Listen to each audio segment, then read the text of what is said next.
Many parts of Canada woke up to some bad news this morning. And the bad news is, after months and months of this pandemic wearing on, that there might be more economic shutdowns, more businesses having to close their doors, more changes to our daily lives. And there's a lot of people that are really unhappy about this. They're unhappy, as I'm sure you are, if you're one of the people in these regions that are going like, what, I'm not gonna be able to work again? I'm not gonna be able to see my parents again? I'm not gonna be able, like, what's going on? And you have to realize, like, we're 7 months into this, right? 9 months into this. And Trudeau doesn't have a plan beyond shutdown. So I just came back from the House of Commons, and I'm sitting across the way from Trudeau. I know, it's difficult to do. And I just watched him. He stood up in this really arrogant pose, right? Like typical Trudeau arrogance. And he's like, well, Canadians just have to do their part. Canadians just have to do their part. They have to, do all this stuff. And like, that's easy for Justin Trudeau to say in a position of privilege. But if he wants you to do your part, he needs to do his job. And what I want to specifically talk to you today is about the concept of at-home testing. So this, of course, is, the concept of you should be able to, either at your place of work with a rapid test or at home with something that kind of looks like a pregnancy test, you should be able to test yourself or your kid to know if you've got COVID-19. And experts around the world since March have been saying that this is what we need to stop the spread of COVID-19 while letting the economy grow. And it makes a lot of sense, right? So rather than shutting the whole school down, you should have rapid testing. Or rather than shutting your whole workplace down, you could have rapid testing. Or if you come up on contact tracing, you should be able to test yourself, right? And people are saying, like, you don't have to take my word for it. Experts across the country are saying having access to this type of testing would decrease the amount of people who aren't symptomatic going to get testing right now. It would probably give us a more accurate picture of the spread of disease, because people would have more ability to actually get a test. And it would solve the problem of the fact that I think testing is becoming elitist in Canada. I mean, how many of you can afford to spend 6 hours in a line? And then I have a colleague who wrote to me this week. His wife waited in line for hours and hours to get a test, and then was told that she wouldn't get her results for 8 days, and she had to isolate during that time. Well, that kind of defeats the purpose of it, right? And they've got a lot of small kids. So this testing is available in other parts of the world. There's an article yesterday, COVID-19 test that gives results in minutes to be rolled out across the world. Global initiative will supply 120 million rapid tests to low and middle income countries. So that's around the world, low and middle income countries. And then there's this story here that came out this afternoon. 6.5 million rapid tests will reach the United States this week. So the question becomes, if it's good enough for them, what about us? Where's this in Canada, right? Like, how is it possible that it's being deployed in developed countries around the world? I'm sure we probably help pay for that. And in the United States and in other countries. And the best that we've got is, well, wait in line for hours, and you might get your results in 8 days. Like, where's Trudeau been on this? Like, the question I have for Justin Trudeau is, when is somebody who's watching this video going to be able to test their kid at home in the morning before they go to school? When? Right? And so they'll stand up in the House of Commons. They're like, well, science and things and people. And I've been pressuring, you guys have been watching me, I've been putting pressure on them for the last 2 weeks. And they're starting to talk about it now. They haven't done anything. And here's the reality. I watched the health minister this morning at this press conference. It was ridiculous. She goes, well, this type of testing, nobody's applied for review. Well, guess what, Patty? We're a small market in Canada, and everybody around the world is fighting for access for this technology so that they can reopen their economies. And you're just wanting these technologies to, like, it's so arrogant to think that they would just come to us. We should be out there courting them. We should be fighting for this stuff. We should be, we should be innovative and proactive to give all of you who are watching tools. But no, it's like, well, you know, they haven't asked me out on a date yet. And that's just ridiculous, right? Like, it's so arrogant. It's such an entitled position. So, you know, the next time Justin Trudeau looks at you and says, well, Canada, you've got to do your part. You have got to do your part. Regardless of how you vote, you should look at him and say, when are you going to do your job? I should have access to rapid testing. Countries around the world have already done this. Why don't we have access? Like, this is crazy. It's bananas.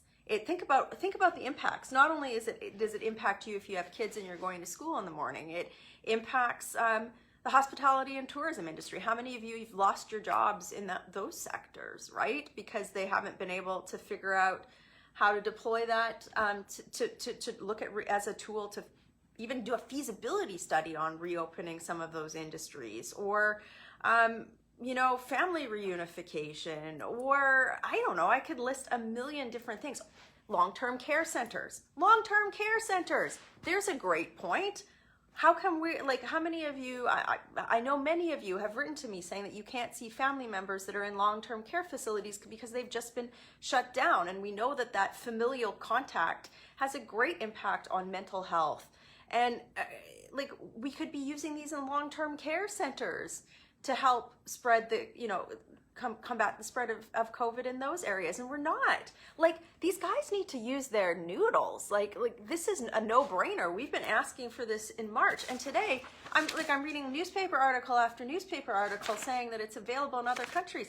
We are paying so much money for stuff, and he can't deliver this? Like, come on, right? So, for those of you who are going to be watching this on my YouTube channel, I'm going to give you a little compilation here of me pressing them in the House of Commons on this week. But I want to let you know that the only reason that they are, you know, even starting to wake up to this is because all of you have been putting political pressure on them. And, you know, the leader of my party, Erin O'Toole, and myself, we're happy to amplify your voices because enough is enough. Prime Minister can't just look at you and say, do your part. I'm going to shut down the economy, without having tools, smart tools that have learned from the lessons of the last 9 months. It's just unacceptable. So you can watch our interactions in question period, and you can keep watching me on this channel. I am working hard for you to get answers to these questions and to get a better response to this ridiculous situation than we're in. Then just do your part. Working hard for you in Ottawa.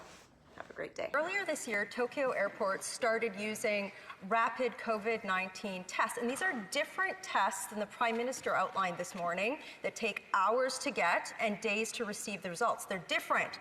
So when the Health Minister found out that this technology was available, why didn't she pull her officials into the office and say, when is this review going to be done? When is this going to be available to Canadians? So the question, very bluntly, is this. On what day will the COVID-19 rapid test reviews be complete? Good question. The Honourable Minister. Thank you very much, Mr. Speaker. And throughout this pandemic, what we have done is rely on the expertise of the researchers, the scientists, and the experts to guide us in the measures that we're taking to respond to COVID-19. We'll continue to do that, Mr. Speaker, because we know that, in fact, science and research is the key to unlock the next set of tools that Canadians and, in fact, all global citizens are waiting for. Thank you. The Honourable Member for Calgary Nose Hill. Well, I believe the information the minister has relied upon to date is that COVID-19 is not transmitted to person. Masks don't work. Border controls are quasi-racist. That's the information she's relying upon. So forgive us if we don't believe her. Why is she apologizing for Chinese numbers on COVID-19 transition? Why is she trusting Chinese numbers more than reviews from tests that Japan has approved? The Honourable Minister.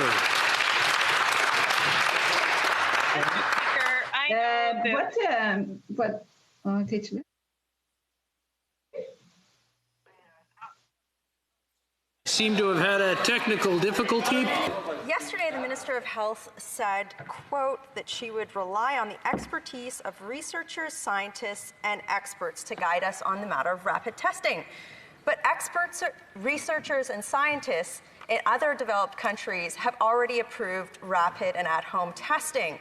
So this begs the question, if we're collaborating with these experts, researchers, and scientists on things like a vaccine, why can't we use it for rapid testing? When will the review of rapid testing be complete in Canada? The Honourable Minister.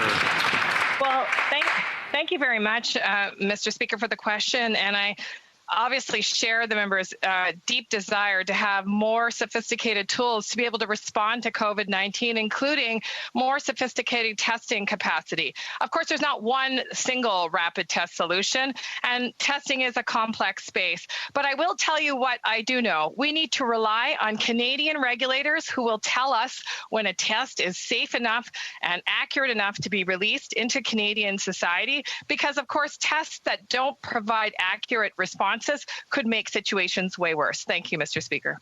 Member for Calgary Nose Hill. The minister needs to realize there are people waiting for 8 to 10 days to get their results. And it's her job to go into her department and say, hey, what's taking so long? Why can't we do this quickly and fulsomely? Make it happen. It's not enough to share a desire, Mr. Speaker. She is in charge of this. She's got to go read the Riot Act to her bureaucrats and get this done. When will the review be complete? Honourable Minister. Well, thank you, Mr. Speaker. Unlike the member opposite, I'm incredibly grateful to the bureaucrats, as she calls them, the researchers, the scientists, the civil service, who has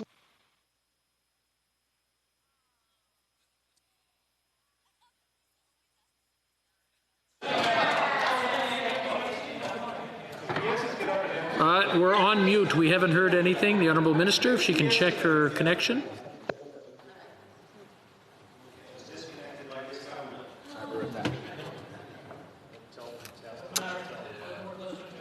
There are women waiting in line who can't afford to take time off of work today to get a COVID test. And some former Liberal MP gets his stuff fast-tracked, but rapid tests didn't happen, and that's just garbage.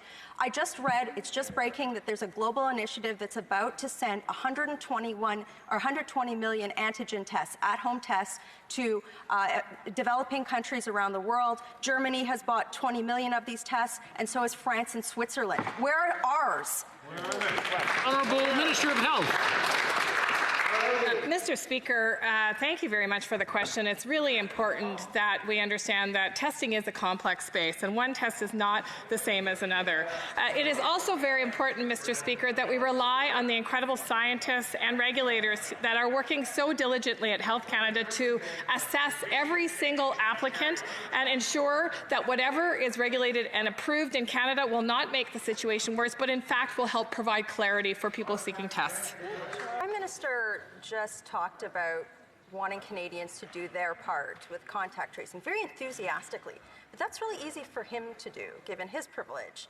The reality is that somebody has to wait in line for hours for tests right now and then might have to isolate for days, taking time away from work and family members. So it's not that easy. Yet people around the world have access to at-home testing or rapid testing, and nobody in Canada does. And that's his fault. So he's asking Canadians to do their part. When is he going to do his job? The Honourable Minister of Health. Speaker, and I share the member opposite's enthusiasm for more testing opportunities and technology across the country. No matter where a Canadian lives, they should have access to testing when they need it. That is why we've been working so diligently with all of our partners to ensure that we have access to rapid point-of-care testing, of which we've approved 2.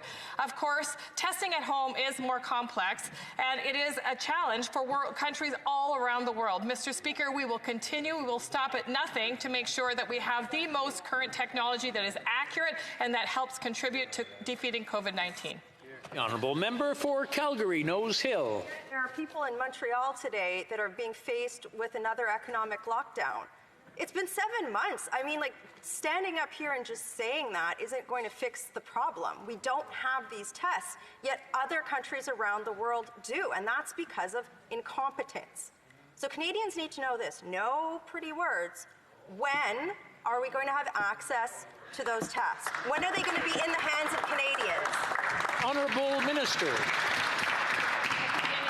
pandemic, we've worked closely with provinces and territories to make sure they have the resources, both financial and technological, to manage COVID-19. We'll continue to be there for Canadians no matter which province they live in, because no matter where a Canadian lives, they should have access to rapid testing regardless of their circumstance. Mr. Speaker, on our side at the federal government, we're working with industry partners, with our regulators to make sure that as soon as new technology is available and accurate and will help contribute to a reduction in COVID-19, that we have those tools on the market. Thank you.